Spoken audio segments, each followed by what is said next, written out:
व संदेशवहन या धड्याच्या पुढच्या विभागामध्ये आता आपण प्रवेश करतोय. चला तर आतापर्यंत आपण बघितलं की वाहतूक, आता आपण बघत आहोत संदेशवहन. चला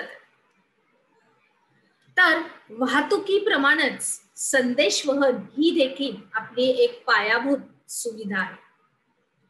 आता संदेशवहन विस्तारित रूपात आता आपण बघत आहोत. तर आधुनिक काळामध्ये संदेशवहन किंवा माहितीची देवाणघेवाण ही सुद्धा एक महत्वाची अशी बाब मानली जाते. मग आता बघा आपल्याला चित्रात काय काय दिसतंय. मुख्य टपाल कार्यालय मुंबई, नंतर आपलं वृत्तपत्र विक्री केंद्र, त्याच्यानंतर इकडे दिसतोय आपल्याला मोबाईल टॉवर. चला पुढच्या आपण विभागात जाऊया. तर आता संदेश वाहनाची सुविधा मोठ्या प्रमाणात विकसित अशी झालेली आहे आणि ही सुविधा फक्त दूरध्वनीवरूनच बोलणं किंवा संदेश पाठवण्यापुरता मर्यादित अशी राहिलेली नाहीये. तर आता आपण व्हिडिओ कॉलिंग सुद्धा करू शकतो. व्हिडिओ कॉलिंग म्हणजे आता आपण एकमेकांच्या समोर बसून मी तुम्हाला शिकवते बरोबर, तसंच मोबाईल मध्ये आपण बघून एकमेकांना बघून आपण बातचीत सुद्धा करू शकतो.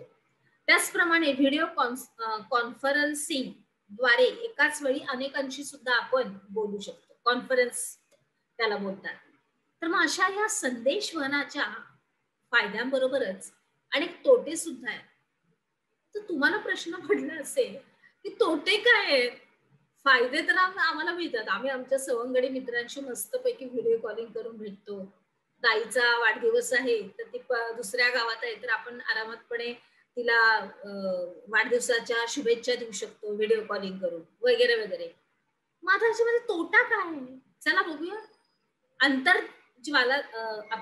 आंतरजालाद्वारे अनेक गुन्हे होत असतात. उदाहरणार्थ ईमेल, संकेतस्थळ, हॅकिंग, फसवणूक, चोरी, सायबर हल्ले, युद्ध, आतंकवाद इत्यादी. तर यामध्ये माहितीची चोरी आणि आर्थिक फसवणूक, महत्वाच्या संकेतस्थळांवर आक्रमण अशा प्रकारचे धोके हे संभवतात. आणि त्याच्यामुळं आंतरजालावर सामाजिक माध्यमांचा जेव्हा आपण वापर करतो तेव्हा खूप काळजी घेणं हे आवश्यक असतं. मग आपली जेव्हा खात्री पटते त्याच्याशिवाय आपली माहिती कोणालाही देऊ नये आणि द्यायची नाही, बरोबर. मग स्वतःहून कोणतीही संवेदनशील किंवा व्यक्तिगत माहिती ही सामाजिक नेटवर्किंग म्हणजेच आंतरजालाच्या काही विविध वाहिन्या आहेत तेथे ब्लॉग इत्यादीवर कधीच टाकायच्या नाही. आता 11.6 मध्ये सायबर हल्ल्याची एक प्रतिमा दाखवलेली आहे आणि हे हल्ले विविध देशांदरम्यान होताना दिसत आहे आणि यातून तुम्हाला जागतिक आंतरजालावरील सायबर युद्धाचा अंदाज करता येईल, बरोबर.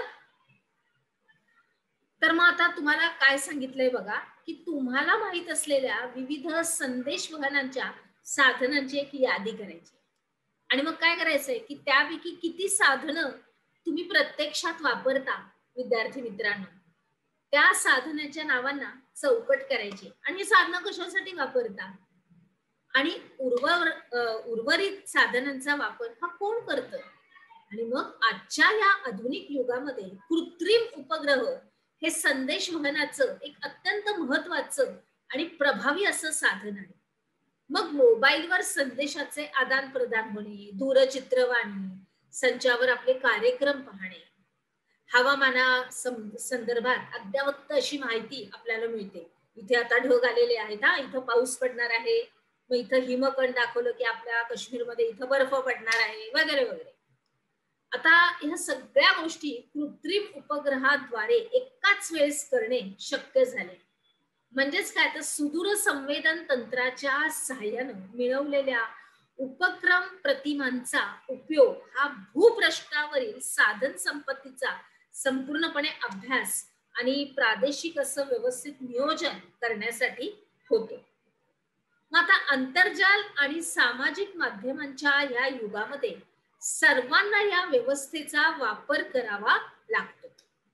मग भारत सरकार ऑनलाईन ट्रेडिंग, पेमेंट, त्याच्यानंतर मनी ट्रान्सफर इत्यादीचा पुरस्कार करत आहे आणि मग त्याच्यासाठी मोबाईलवर वापरता येतील अशी अनेक ऍप्स सुद्धा विकसित करण्यात आलेले ऍप्स असतात ना, ते तुम्ही डाउनलोड करता, मग त्याच्यावरती काही कार्यक्रम असतात वगैरे वगैरे असं.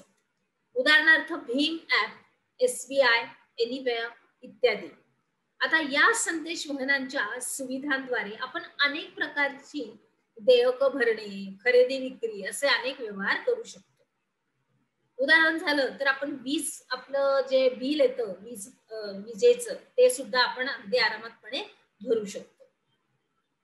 आता इथं लिहिलंय, एक चित्र दिसतंय बघा, सायबर युद्धाची संगणकावरील प्रतिमा ही आता इथं दिलेली आहे. तुम्ही नीट निरीक्षण अगदी व्यवस्थित त्या प्रतिमेचं करायचं आहे.